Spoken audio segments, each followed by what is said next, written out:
Signal gasoline. Let every traffic signal remind you, you do go farther with Signal gasoline. Yes, you do go farther with Signal.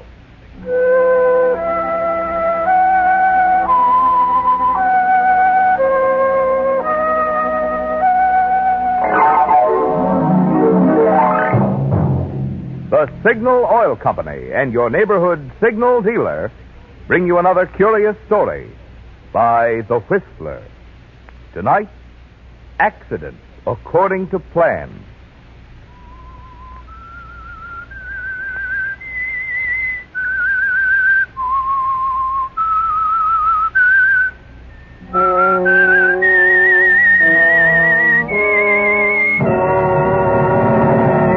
I am the Whistler, and I know many things, for I walk by night. I know many strange tales hidden in the hearts of men and women who have stepped into the shadows.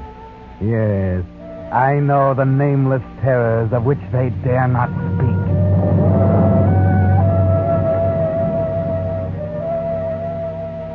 There are many kinds of jealousy, and none of them are good.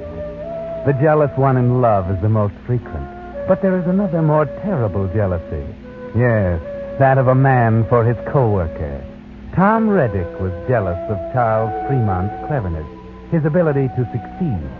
Always when there was applause for a job well done, Charles Fremont was patted on the back, feted, given a raise. Charles, you did it again. Boys, I don't know what we'd have done without that building.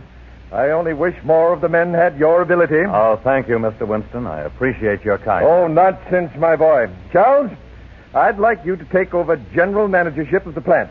Effective next week. Oh, congratulations, Charlie.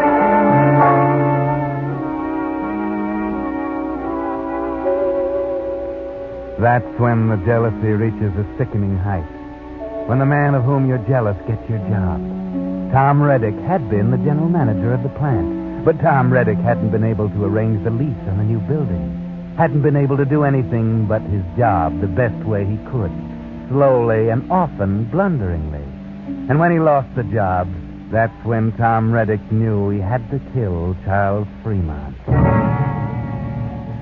Be careful, Tom. Remember, you're a slow, blundering thinker.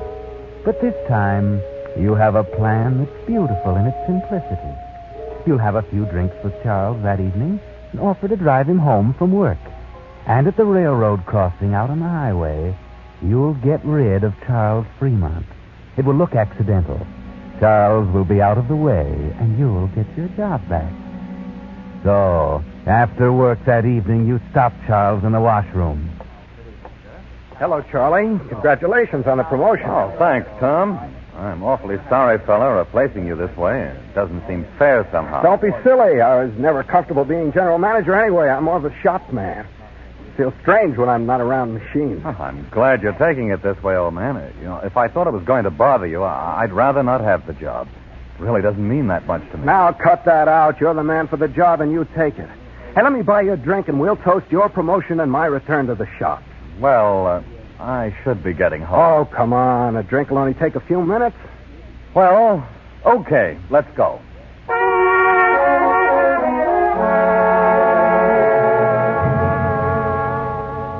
This isn't going to be hard at all, is it, Tom? He sympathizes with you, and you've convinced him he deserves the job. So there are no hard feelings, are there, Tom? That's it. Take him in for a drink. Then suggest a ride home. The train passes that crossing at 6:30, so don't dawdle over your drink. Here's looking at you, Charlie. Best of luck. Thanks, Tom.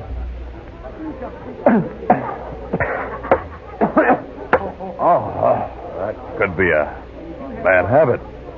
Let me buy you one. Oh, it's almost 6. I really... Oh, come on. Don't make me hang around here alone waiting for that train.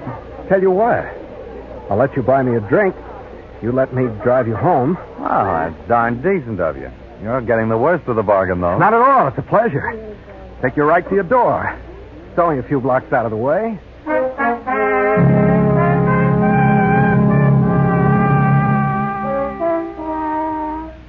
So you have your drinks and get into the car with Charlie.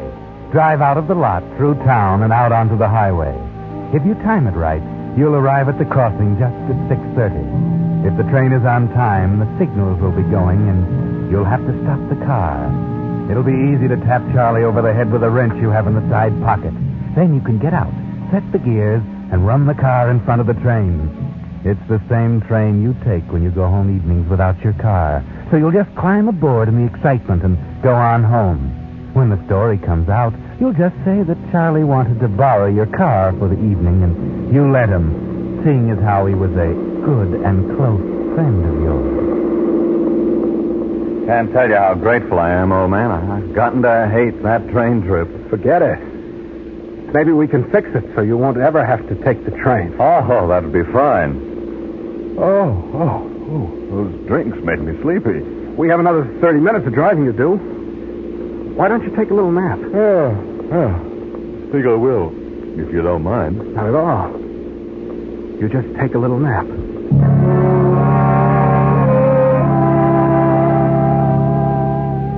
This is even easier than you figured it, isn't it, Tom?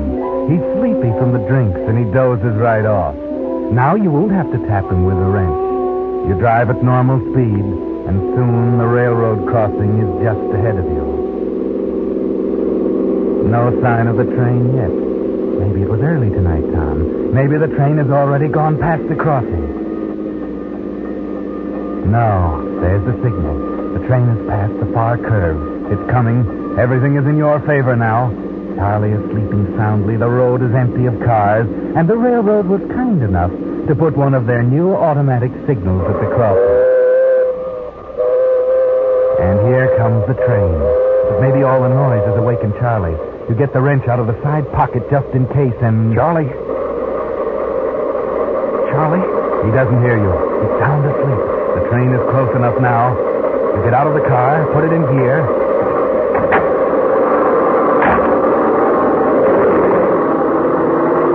The car lurches forward, you slam the door, and it's done.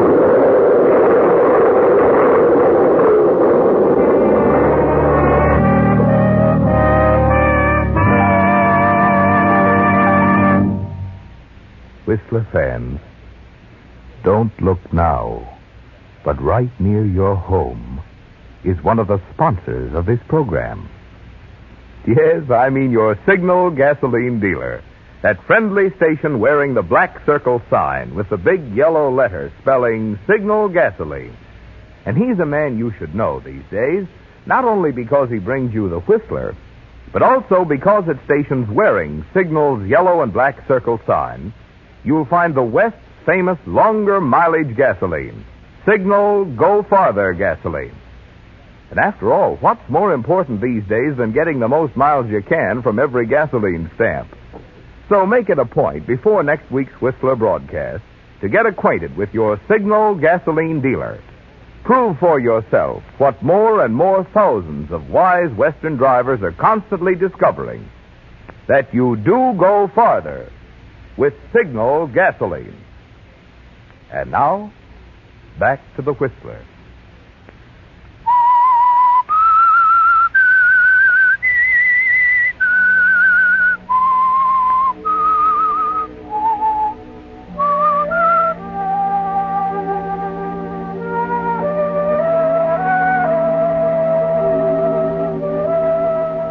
Well, you did it, Tom Reddick.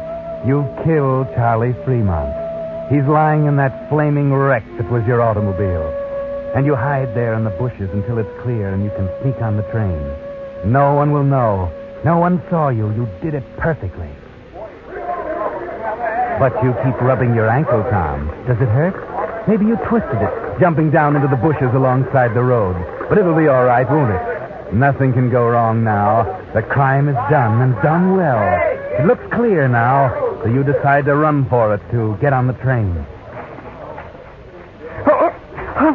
Hey, Mac, did you hear something? What? I said, did you hear something? Did you hear somebody yell? No. Come on, Larry. There must have been someone in that car. A car don't run into a train all by itself. We hit that car awful hard. He must have been thrown clear.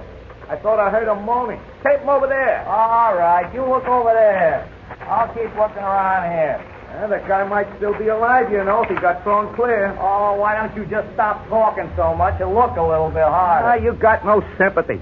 Guy is probably in great pain if he is still alive, but you don't care. Hey, Max.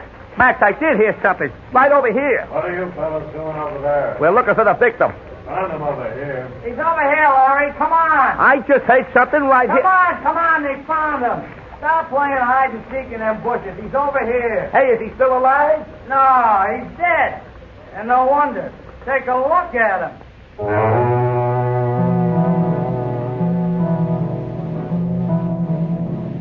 You're all right, Tom. They didn't see you. You're still all right. But that fellow they call Larry, the fellow that heard you moan when your ankle was hurt, he might remember it later. So you change all your plans. You try to sneak away even with a bad ankle. Hey, Max, look, there goes somebody running over that way. Huh? Where? Hey, you're right. Hey, you stop. Hey, come on, Max. Let's catch him. What's he doing around here running? We'll find out. Come on. Yeah. After him. Hey, wait a minute, you. Well, he's slipping. Hey, maybe he was in the car, too. Why is he running away? I don't know. We'll ask him when we catch him. Hey, wait a minute. Hey, what's the matter with you? Can't a guy run if he wants to? Do you have to go running after him? Well, maybe he knows something. Knows something about what? You always make a big mystery about everything. Now, what would he know something about? About the guy that was dead. They say the guy that's doing all the running might have had something to do with it. Oh, you sound like a regular detective. Stop with that stuff already. The train's late. Let's go back and help. Wait a minute. I think we ought to catch that running guy. Oh, he's gone. He was probably running because he was late for his dinner. Now, cut it out and let's go back to the wreck.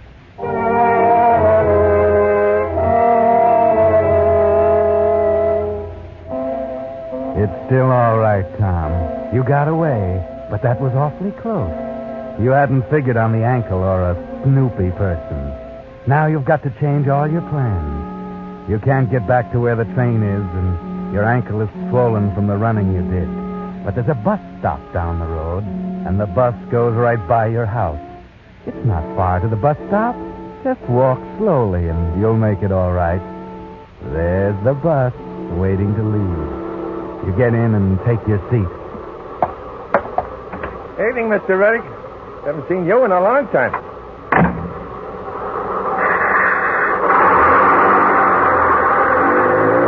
It's all right, Tom. In a few minutes, you'll be home.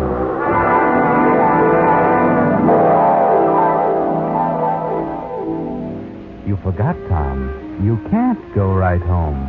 The bus has to pass the railroad crossing, too, and the train is at the railroad crossing. You'll have to wait until they get your car off the track. Have to wait a few minutes, folks. Sorry. Hey, Max. Yeah? What happened?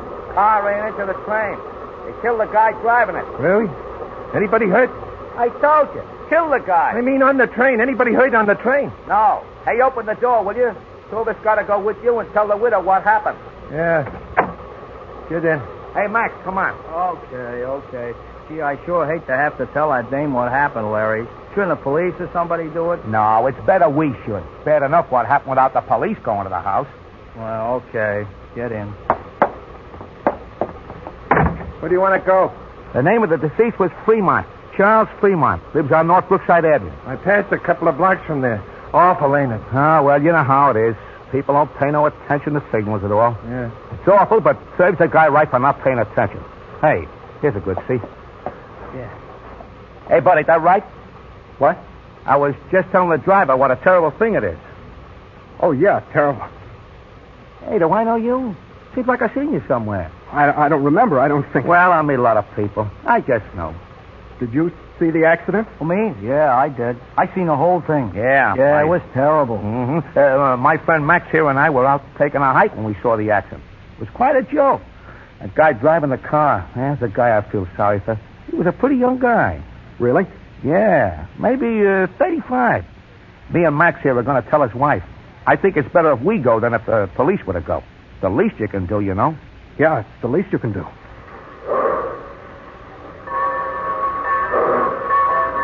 You know, the funny thing, the guy wasn't driving his own car. It was some other guy's car. Yeah, can you imagine letting a guy your car to drive and then he gets killed in it? wrecks your car, especially now when it's so hard to get cars. Guy named Reddick, Tom Reddick. What? The guy that owned the car. His name was Tom Reddick. Yeah, we're going to tell him, too. Okay, folks, all clear. Here we go.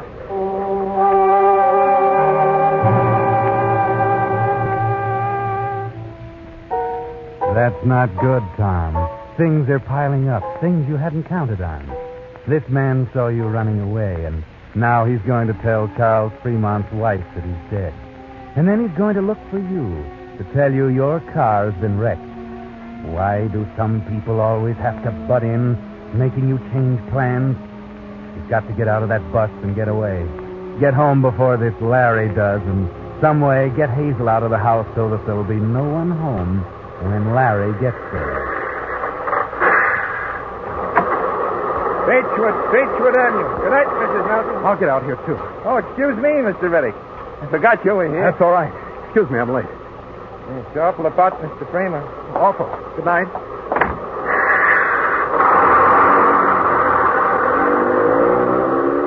Hey, driver, just a minute. Hey, what'd you call that guy? Mr. Reddick? Reddick, yeah. Hey, what's his face name? I don't know. Why? That car was owned by a guy named Reddick, that's why. Hey, stop the bus. Oh, what difference does that make?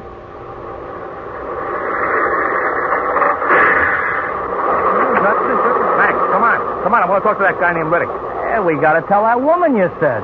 Where you going now? Guy that just got off was named Reddick. So his name is Reddick. I don't follow you. Oh. Why don't we just go home and forget all about this? It's none of our business anyway. Come on, come on.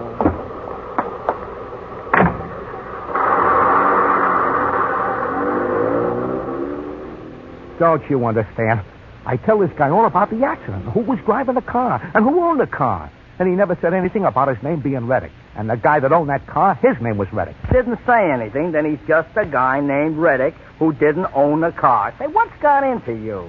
Oh, I never thought of that. You mean he could be perhaps Harry Reddick, and he didn't even know this Tom Reddick that owned the car, huh? Yeah, now you're getting smart. It's a fine time to get smart after we get off the bus. Now we got to walk to the widow's house. Well, while we're walking, we can think of what to say to poor Mrs. Fremont. That's a terrible thing to happen to a lady, losing her hubby so suddenly. Yeah, but I still don't think this is any of our business. And besides, my missus is going to be awful sore at me coming home so late. Now, look, when you explain to her what you were doing, she'll be very proud of you. Not every man has the heart to do what we're going to do. Yeah, you mean it's not every man who's such a Budinsky to do what we're going to do. We could walk right back to the corner and get right on that bus and go right home. No. I got to tell the widow what happened. Hey, I know. Now what? Look at that street sign. This here is Hillbrook Street. Oh, that's very nice, I'm sure. Hillbrook Street is where this Reddick guy lives. Tom Reddick. Let's go tell him first what happened to his car, huh? Maybe he can help us tell Mrs. Fremont. He must know her husband, or dead husband, must have been a friend to borrow the car. Yeah, in fact, maybe he'll go tell her and we can go home. Yeah, now let me see. This house is number 479. What number that guy say lives there? Oh, I don't remember. Why don't we just forget all about it, Larry? Why do you want to butt in? I think it was number 456. Let me see. I wrote it down here. Yeah, there it is. Number 456. All right, which way do we go? I guess it's down here. Hey, look, that guy up ahead of us has got a bad leg. Oh, you're driving me crazy. Now, what difference does that make? It don't make no difference. What's the matter with you? Can't I remark to a friend that a guy up ahead has a bad leg? Oh, you're always remarking something. Sometimes I wish you'd shut up.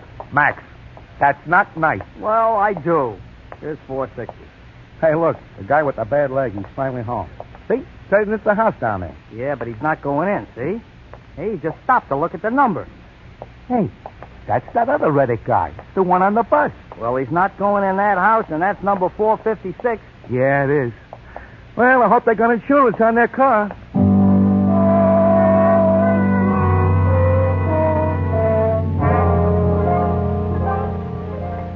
That was close, Tom. You saw them just in time. So you just kept walking until they go in the house, and then you come back and wait for them to leave. They'll tell Hazel all about it, and after they leave, you can go in. Tell her you loaned the car to Charles Fremont and came home on the streetcar and bus. You're late because the bus got stopped at the crossing. You had no idea that your car was the one wrecked by the train, or that Charles Fremont was dead. Now those men are coming out of your house. Keep back and they won't see you behind the hedge. nice lady. She was upset. Well, of course he was upset. You know, it makes me feel kind of silly talking to people I don't even know. Well, it's a good thing we did. We might have gone right over to the widow's house. Hey, which way did she say was the police station? 4 blocks to the left. We better hurry.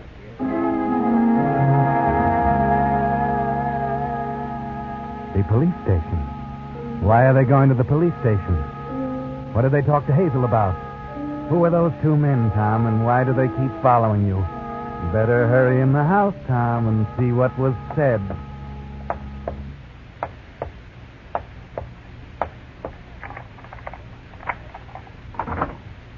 Hazel? Hazel, I'm home. Well, it's about time. Where have you been? Dinner's burned to a crisp, and it cost 30 red Now, coins. don't start screaming again. I got stuck on the bus. There was an accident at the railroad crossing. Who are those men I saw leaving the house? So you lent your car to Charlie Fremont. You won't let me drive because you don't think I'm careful enough. But you lent the car to Charlie Fremont. How'd you know? Who are those 2 men That accident you saw from the bus, that was your car. Charlie Fremont had an accident in your car and got killed at that railroad crossing. What? Well, I had no idea. Well, he did. What'd you loan it to him for? I can understand you're driving him home if you want to, but what'd you loan him the car for? You were coming home and he was coming home. Why'd you come home together? He told me he was going over to the other side of town to see a customer. How did I know he was going to come right home? Let me smell your breath. What? You had a few drinks, didn't you? I thought you had. You and that Charlie Fremont. You stop and have a cocktail before dinner and keep the dinner waiting until it's not fit to eat. Then come home and tell me some fantastic story about loaning the car to Charlie Fremont. What are you talking about? Those men over here.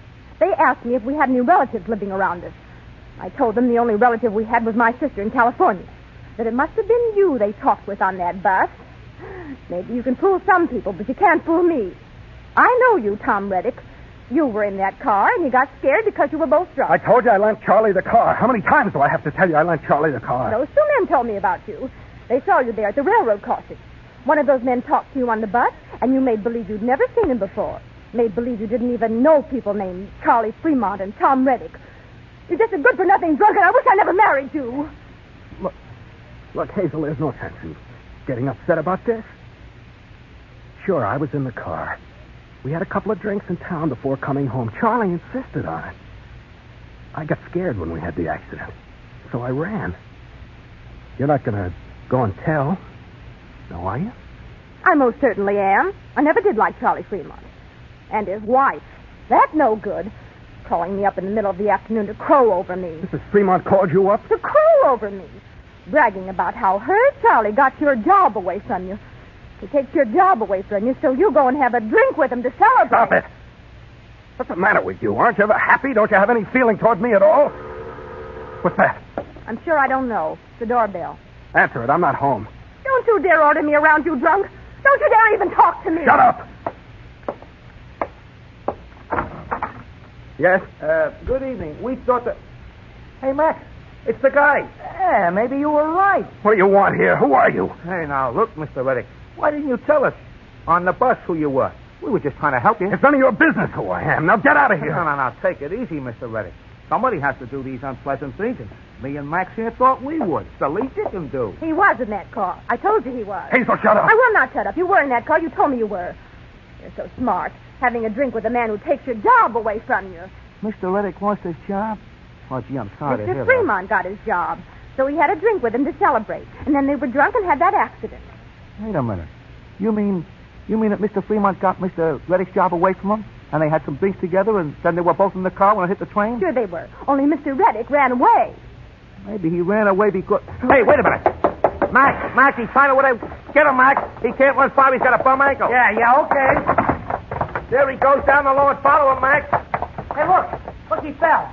Leave me alone. Leave me alone. I'm sorry, Mr. Reddick, but I think we better take you to the police station. I think you murdered Mr. Fremont.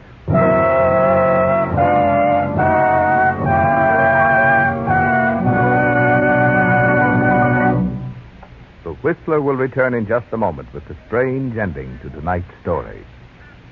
Meantime, I'd like to make clear just what we mean by the more conscientious service your car gets from a Signal gasoline dealer. For example, take Larry Duty's Signal gasoline station in Oakland, California. While checking your water and oil, Larry's also busy making sure that excessive grease and corrosion isn't clogging your cooling system, or that a loose or fraying fan belt isn't about to give you trouble, or that acid corrosion isn't eating your battery cables. And while he's testing your tires, he's on the alert for any little breaks in the rubber that could spread and ruin the tire. What's more, there's a good reason why you'll find these, plus many more unasked-for extras, not only at Larry Duty's signal station in Oakland, but right at your own neighborhood signal dealer. You see, being in business for himself, your signal dealer will go out of his way to keep you pleased so that you'll remain his regular customer. You can prove this for yourself by looking up the station in your neighborhood wearing Signal's black and yellow circle signs. And there never was a more important time to do this than now, when your car needs Signal's more thorough service to help it last out the duration. And now, back to the Whistler.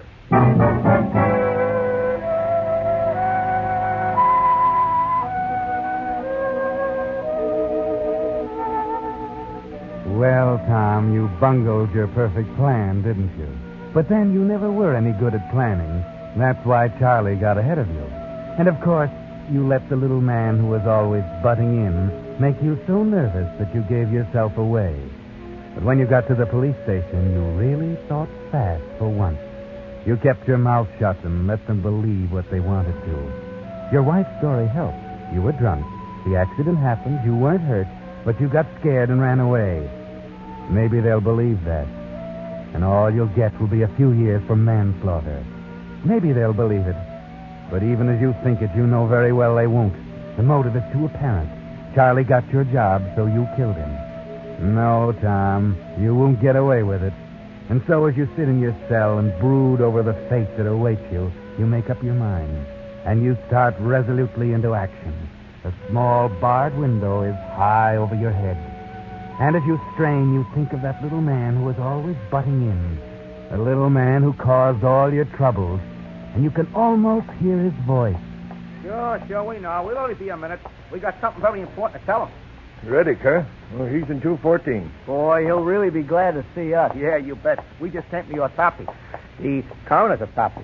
We got news for Mr. Reddick. Yeah? What kind of news? Well, there was something fishy about the accident where Mr. Fremont got killed. They had an autopsy. Yeah, and they found out something. They don't really have anything on Mr. Reddick. They're going to let him go. Yeah, let him go? Sure, and we came right over to tell him. When they had the autopsy, they found Mr. Fremont wasn't measured at all. He was dead when the train hit the car. He wasn't supposed to drink, and he died of a heart attack 20 minutes before the accident while he was still riding in the car. No kidding? Well, he'll be glad to hear that. Here's his... Hey, Mr. Reddick! Well, what do you know about that? Mr. Reddick went and hung himself.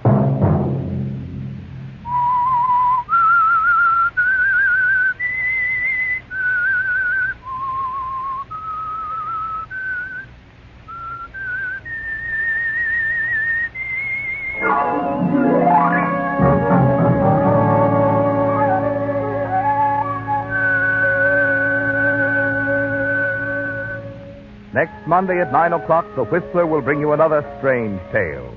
The curious story of a friendly case of blackmail. The Whistler is broadcast for your entertainment by the marketers of Signal gasoline and motor oil and fine quality automotive accessories, and by your neighborhood Signal dealer.